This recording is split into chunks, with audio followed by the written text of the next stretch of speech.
Voilà, ici je vais voir juste des- donner quelques petites explications sur notamment ce qu'était la probabilité géométrique sur base d'un segment. Sur base d'un segment. Voilà. Avant, ils ne connaissaient pas ce qu'étaient les probabilités. Ils devaient jouer avec la géométrie pour définir certaines choses au niveau géométrique. Voilà. Par exemple, ici, si je prends le cas d'un segment, ben, déjà un segment c'est compliqué. Pourquoi? Parce que c'est une infinité de points. Bon, qu'est-ce que c'est que l'infini? Personne ne sait ce que c'est que l'infini.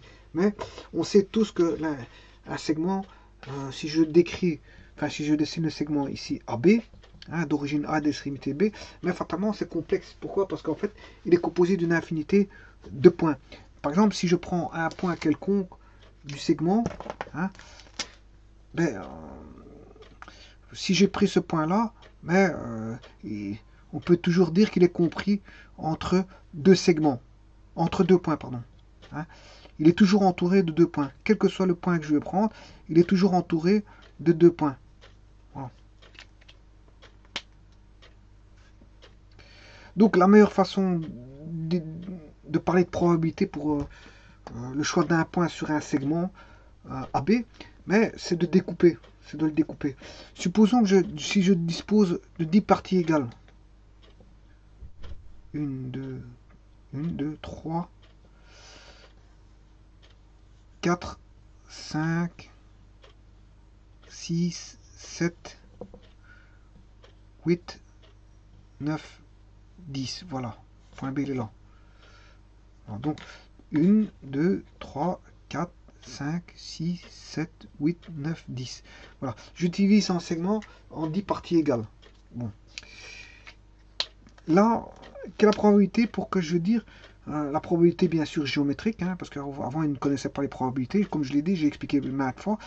Ils devaient se référer, je veux dire, à la géométrie pour parler de probabilité. Et certains problèmes qui étaient, je veux dire, donnés entre savants,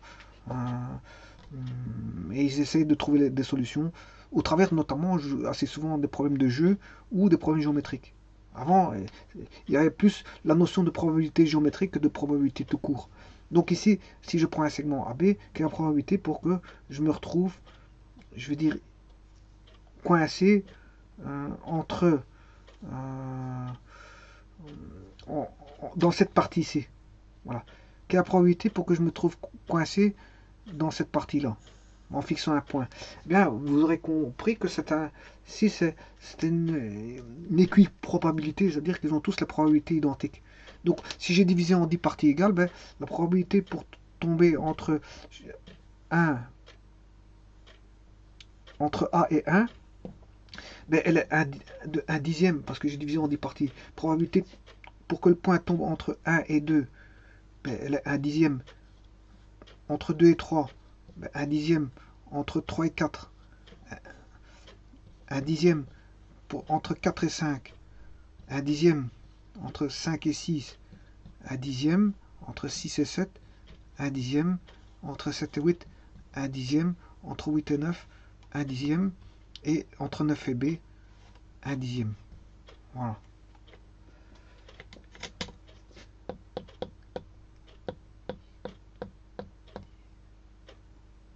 Voilà. Et entre A et B, j'ai combien d'intervalles? 1, 2, 3, 4, 5, 6, 7, 8, 9, 10. Voilà. Donc c'est un modèle enfin c'est ce qu'on appelle toutes ces probabilités sont équiprobables. Probabilité pour que le point soit compris entre A et 1 et de 1 dixième, entre 1 et 2, 1 dixième, entre 1 et 3, voilà.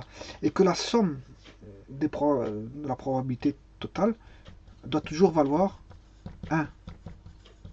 1 dixième plus 1 dixième plus 1 dixième, voilà, plus 1 dixième. Combien de fois 1 dixième? Et il est 10 fois. 10 fois 1 dixième, c'est qui fait 10 dixièmes. Et 10 dixièmes, ça fait 1. Donc, ça, 10 dixièmes, c'est quoi? C'est la probabilité pour tomber entre A et 1, ou entre 1 et 2, ou entre 2 et 3, ou entre 3 et 4, ou entre 4 et 5, ou entre 5 et 6, ou entre 6 et 7, ou entre 7 et 8, ou entre 8 et 9, ou entre 9 et B. Et là, hein, pour avoir une des probabilités comprises entre ces points, on est sûr de tomber dans le segment AB. Entre le segment entre le point A et le point B. On est sûr et certain si on est, voilà, si, je veux dire, on est sûr et certain de tomber sur les segments AB, sachant que la probabilité de 1 dixième, si on divise en 10 segments. Oui, mais vous allez me dire, oui, mais probabilité géométrique, si je divise en 100 segments, la probabilité, hein, si je divise en 100 parties, le segment AB, la probabilité va devenir 1 centième. Voilà, et on aura 100 parties de probabilité 1 centième pour que le point tombe entre une des parties. Pour qu'elle tombe entre une des parties, bien précis, c'est 1 centième. Voilà. Donc comme j'ai 100 parties, pour qu'elle tombe dans l'une ou l'autre des 100 parties, bon, la probabilité vaudra 1. Parce que la somme 1 centième plus 1 centième plus 1 centième plus 1 centième plus 1 centième 100 fois vaudra 1. Voilà. Et là, on a toujours un modèle qui est, malgré que je divise en 10 parties, en 100 parties ou en 1000 parties, j'aurai toujours une équiprobabilité de tomber dans un intervalle donné qui est partagé en X parties. Bon, donc ce qui veut dire que si le segment AB mesure une longueur, si on parle en tant que mesure, une mesure de longueur L, la probabilité pour tomber, pour qu'on ait un point, choisir un point qui tombe dans un intervalle donné réparti en X intervalles, ben, de longueur donnée L, petit l, ben, ce sera la probabilité de choisir un point sera de L sur grand L. Voilà, et probabilité sera équiprobable. Donc pour tomber de là à là, ou de là à là, ou de là à là, sera égal à L sur grand L. Par exemple, si je prends grand L qui vaut 100 cm, que L vaut 10 cm, ben, ça fait 1 dixième. Et là, j'ai combien de parties? Ben, j'ai 10 parties, parce que dans 100 cm, je sais mettre 10 fois 10 cm. Voilà. Maintenant, si je prends par exemple toujours L égale 100 cm, que L vaut 5 cm. Voilà. Ben, la probabilité si je mets tous les 5 cm une partie, 5, 5, 5, 5, 5, etc., jusqu'à atteindre 100 cm, j'aurai combien de parties? Mais 100 divisé par 5, j'aurai 20 parties. Donc, 20 parties, donc ce sera un vingtième. Un vingtième. Voilà. Donc, on aura une chance sur 20, on aura 20 parties, donc un vingtième. Donc, tout dépend du nombre de parties qu'on aura divisé. La probabilité sera, pour tomber dans une des parties, ben, il faudra avoir ceci. Et donc, ça, c'est ce qu'on appelle les probabilités géométriques, parce qu'on joue avec un segment, on joue avec des centimètres, et au bout du compte, on finit par tomber sur des probabilités réelles. Un vingtième est une probabilité réelle, alors qu'ici, on a des rapports géométriques pour retomber sur une probabilité. Et avant, ils jouaient, les premiers mathématiciens jouaient avec des probabilités géométriques, comme ceci. Donc avec des formules comme ceci. Et fatalement, par après, ils ont compris qu'il y avait des probabilités qui étaient, je veux dire, voilà, les probabilités, je veux dire, étaient définies en fonction, je veux dire, d'une fréquence, et après, voilà, ça a donné l'étude des probabilités. Mais au départ, c'était de la géométrie, des probabilités géométriques, qui a probabilité de tomber dans une des parties d'un segment. Voilà, et ils étudiaient toutes des figures spécifiques de géométrie qu'on retrouve, le cercle, le segment, etc., etc. Et à partir de là, il y avait toutes des théories qui étaient fondées sur base de rapports géométriques et donc de rapports. Et en fin de compte, c'était des probabilités en fait. Et ils appelaient ça probabilité géométrique en fait. Voilà. Donc, on peut voir déjà apparaître que la probabilité est toujours inférieure à 1. Puisque si la somme des probabilités fait 1, ben on ne saura pas avoir plus que 1. Plus que 1. Donc, ici, on peut déjà entrevoir que la probabilité, hein, si on sait bien que la probabilité de tomber dans une des parties divisées, partagées, ben c'est L sur grand L. L sur grand L. Mais on sait bien que si je fais L sur L plus L sur L plus L sur L plus L sur L plus 3 petits points. Combien de fois, si je le fais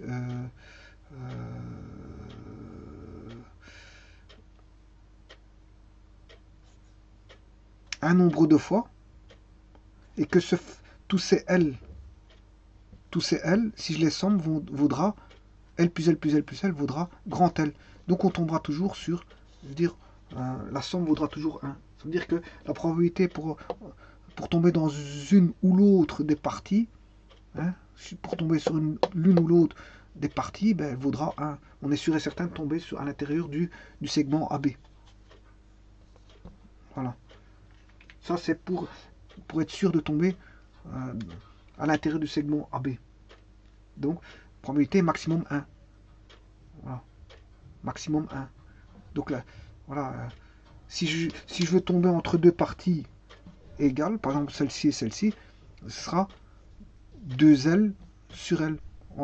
Si je veux tomber entre là, là ou là, ben ça sera 3 sur L, etc. etc. Voilà. Voilà, 3 sur L. Et donc, si je fais la somme de tomber sur tout le segment AB, ben, ce sera 1. Donc, on sait bien qu'à ce niveau-ci, que les probabilités ben, fatalement, on ne dépassera jamais 1. Donc, et que ce seront toujours des fractions. Des fractions. Et donc, à partir de là, on peut dire que les probabilités, c'est maximum 1, que ce sera une fraction comprise entre 0 et 1. Voilà.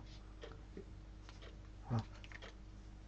Et normalement, le 0, le 1 sera considéré comme la probabilité, je veux dire, certaine, et 0 comme une probabilité, je veux dire, impossible. Voilà.